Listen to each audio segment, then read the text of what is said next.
Karl's kind of become a pro wrestler. Karl used to have a show where he would find shows and he would critique them. Now Karl is like this, I don't know, he's like the nerdy kid who hides behind the football player and goes, and says we a lot when it's the other person. Karl became kind of a weird, I don't want to say it because I liked the guy and we would talk on the phone and we would text or whatever, but he kind of became a bitch. The only comment I have on that so far, I love when people go, Karl used to critique other people's podcasts. I still do. That's still the show format. And now he's critiquing my podcast, so it stinks, and I don't like it. Unfortunately. By the way, I'm going to make a call right now. Karl is not going to say that he was wrong about the marriage thing being a work. He's going to spin it to where either he was kidding or, no, what I really said was, no, I didn't say it was a work. I said what it could be was this, that, or the other thing. He won't admit it. He's he got too wrapped up in the pro wrestling angle of it. He's got to do the Four Horsemen thing where the day after we saw you get the shit kicked out of you on TV, you've got to spin it that you guys are still the baddest motherfuckers who ever lived.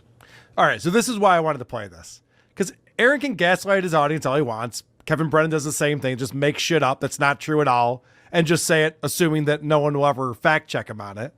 But the fact that Aaron says that I'm the one who's going to do a wrestling work, I'm not the wrestling fan out of us, Aaron. This is your thing. I know you are, Vinny, but you didn't tell me to do this.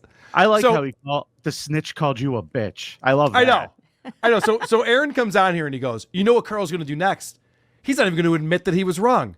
Meanwhile, 10 days ago, this is not hard to look up, Aaron. I did a whole show about you specifically, and I brought on people who know more about Aaron than I do, and I said this. Here's what I want to start off with. Here's what I want to say to both of you guys. The reason why we're here today is because 2 weeks ago, I came on this very YouTube channel, and I declared, this has to be a work. Mm-hmm. I'm still with you, Karl. Aaron Imholte came on his show and said, I'm getting a divorce from April. So, I mean, the people had been predicting for at least the past 4 weeks, but even before that, there was a lot of speculation about it.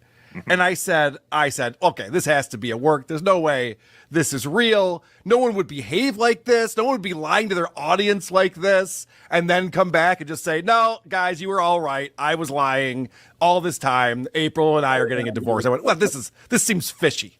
Why? How can somebody do a 180 like that and have any credibility? It's got to be a work, and April's going to show up on Monday and have a big laugh with them. Well, it turns out I was completely wrong, and so I wanted to bring you guys on to tell me how I got it so wrong, because apparently I wasn't paying close attention to what Aaron was up to.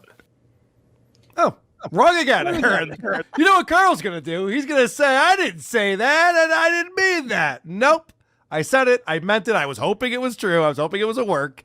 Because it's embarrassing.